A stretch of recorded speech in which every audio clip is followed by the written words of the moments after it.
אמא לא הייתה מאמינה.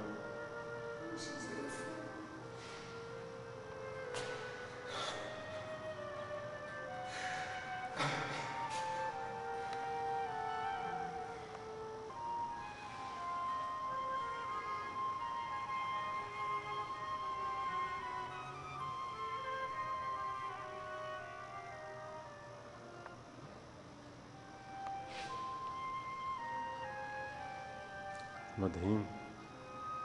מדהים לראות את זה פה, לא?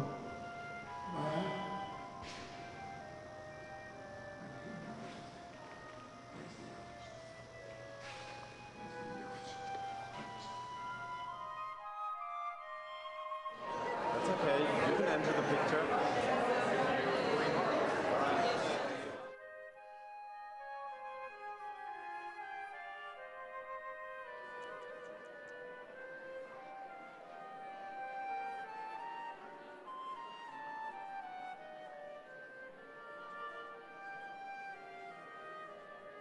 The person who I think finds special meaning in an occasion like this, celebrating both the Israeli and American realities of the Jewish people, is our founding president and CEO, Dr. Uri Hersher.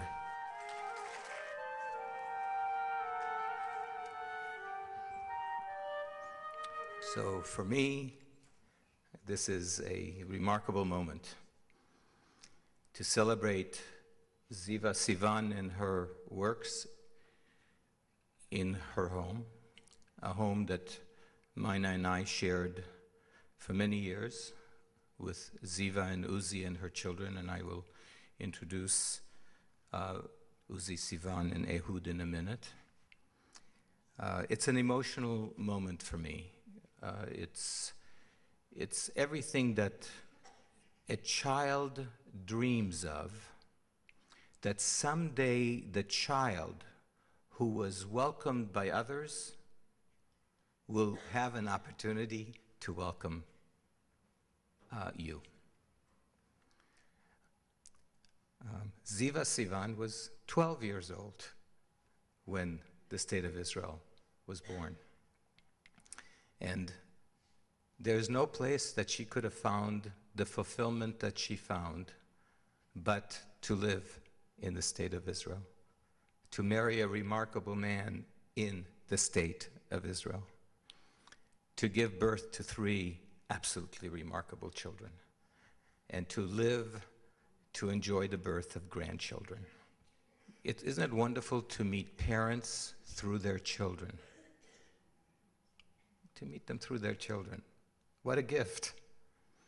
I received a call that this young woman, one of Israel's promising violists, is going to do a year of postgraduate study at USC. And would I welcome her? The answer is, of course. And one afternoon, she arrived in my office, and this really beautiful person, and it was hard to shake her hand because on one shoulder was a viola and the other was a knapsack. And I told my wonderful wife, Mina, when I came home, that I have fallen in love. Don't worry. Days later, Mina fell in love. We met the Sivans because of this association with Shlomit, and we were in Jerusalem. First we met Uzi when he came to fetch his daughter to return her to Israel, and we did what any one of you would do. You know when you walk into a home and you feel a warm embrace, and you feel that everyone in that home has taken full advantage of living and have shared their joy with anyone who comes through that door. And then you look at the walls and they're full of art. and they are expressions of joy. That's how we met the artist, a woman who I'm not sure how she would have felt had she been here tonight, because her art was her privacy as well. She never wished to sell a painting. This was a remarkable person who expressed her appreciation for living every day through her art.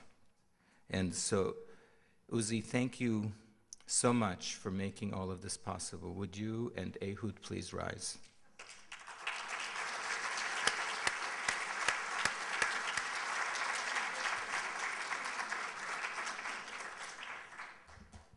Good evening.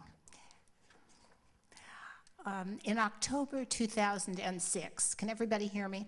In October 2006, I had the opportunity to go to Jerusalem by myself for a week, and I stayed at the home of Uzi Sivan, and for about 5 days, Uzi, his son Ehud, and his wonderful daughter Noah, who hasn't been mentioned tonight, who is an architect, equally creative as the rest of the family, went through every single work of art that was created by Ziva during her career, starting from her very early pieces that she made as a student to the very last drawing that she created in about October 2004, just before she died.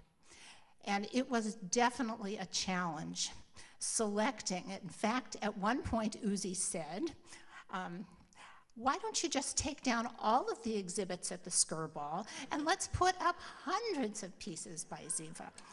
Well, we couldn't do that, but I think what we have done, and when you go to the gallery you will see, is a wonderful sampling of this woman's career and her passion for making art. Please move forward and enjoy.